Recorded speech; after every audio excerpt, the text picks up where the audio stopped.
And so the magic in this community happens at our week-long events, and I push people in those week-long events way outside of their comfort zone, because when they step far enough out into the unknown and they keep practicing and they keep applying, they're going to run into something great. And I want that for all of you. I want that for everybody in this community.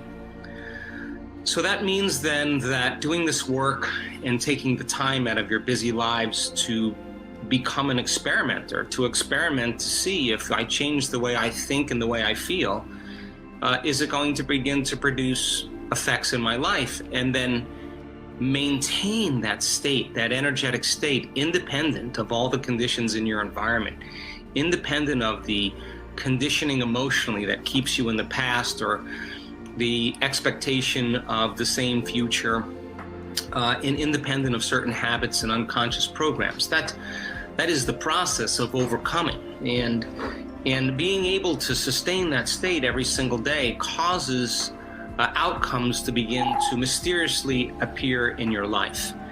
And it is that mysterious appearance of those opportunities and synchronicities that transcend our limited understanding of possibility. And so, yes, not everybody heals in this work. We're learning the process. And it's not enough to just send people love in this work. Love is the wind that moves the feather in one direction. Intention is what lands the feather on the coordinate, on the person, on the circumstance, on the condition that you want to change. And it is our intention that is a function of our brain, a function of our ability to hold an intent or focus. The emotion is the fuel that moves us closer to that outcome. And so it's important for you to understand then that if not everybody heals in this work, and it's a practical application of overcoming every single day, that allows you to become somebody else, then it would be about becoming. It would be about you becoming a greater version of yourself. And I've said to so many people in this work, you know when you're changing in your life and when you stop talking about it. And when you stop talking about it, it means then that you're engaged in the process. You are in the river of change. So sending love to someone in a certain direction is good, but we require more. And I know many of you have not been schooled or instructed in the coherence healings, and that's okay. We have so many things that we're planning for our future with our communities. But if you're interested in the coherence healing, or you have somebody that needs a healing, by all means seek out the communities that provide the resources for you to help those people. So I have gone through great measures in the last several years to keep this information as pure as possible. Not for any other reason, but if I can offer you my greatest understanding of the truth, and then numerous opportunities for you to experience it.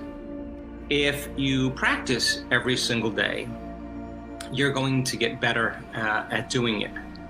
So we have communities of people in this work that I want to inspire all the time, but I also want to set some conditions that allow us to be unique from other communities. I tell our advanced students, in this place where we can meet, this platform where you can support one another and encourage one another, it's so necessary for us to keep this information pure. It's also really important for us to be unique in a way that we're not complaining about things. Complaining means then, or blaming means then, that someone or something you believe is doing it to you.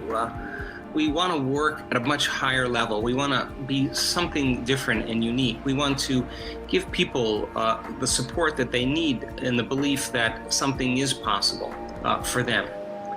So let's unify as a community and let's support one another in the highest way that we possibly can to keep the information as pure as possible. We are planning all kinds of wonderful things in the future to support different communities. We want to give you the resources and give you the things to do. And in getting started, people ask me all the time, how do I get started? Well, a good place to start is either listening to Breaking the Habit of Being Yourself on audio or reading it. I feel like that's a good bridge between knowledge and experience. If you're practicing reading that book, then the next most important thing to do is practice the meditation that goes along with it. Now, why is that meditation important? Because I still do that meditation when I'm in the process of change. I want to become conscious of my unconscious thoughts. I want to be aware of how I speak, how I act.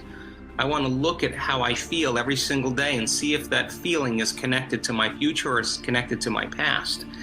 And I want to write all those things down and remind myself to stay so conscious that I don't go unconscious and return back to that old personality that's connected to the same life.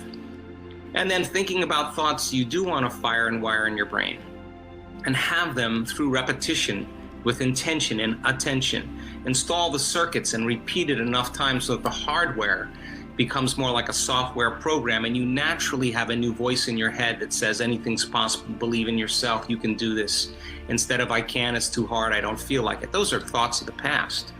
To sit down and decide how you're going to be with your children, how you're going to be in traffic, how you're going to be with coworkers, what would love do, and begin to review and rehearse in your mind how you're going to be. And the act of rehearsing in your mind truly begins to install more neurological hardware. You're reminding yourself and reproducing the same level of mind. Why? So you can step into that footprint in your day and modify your behaviors to produce a different experience. That experience produces a different emotion.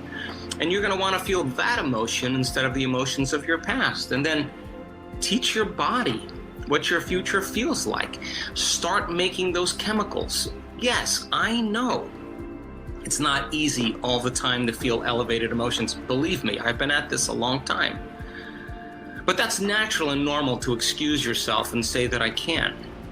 But what about the person who can teach their body emotionally what that future will feel like before it happens? And all it means is sitting down and using your imagination and thinking about how you would feel if your dreams came true. Now, if you could feel that emotion before the event occurs in your life, your body's so objective, it's going to believe that that future's happening to you in the present moment. And it's that elevated emotion that begins to draw like a magnet experiences to you.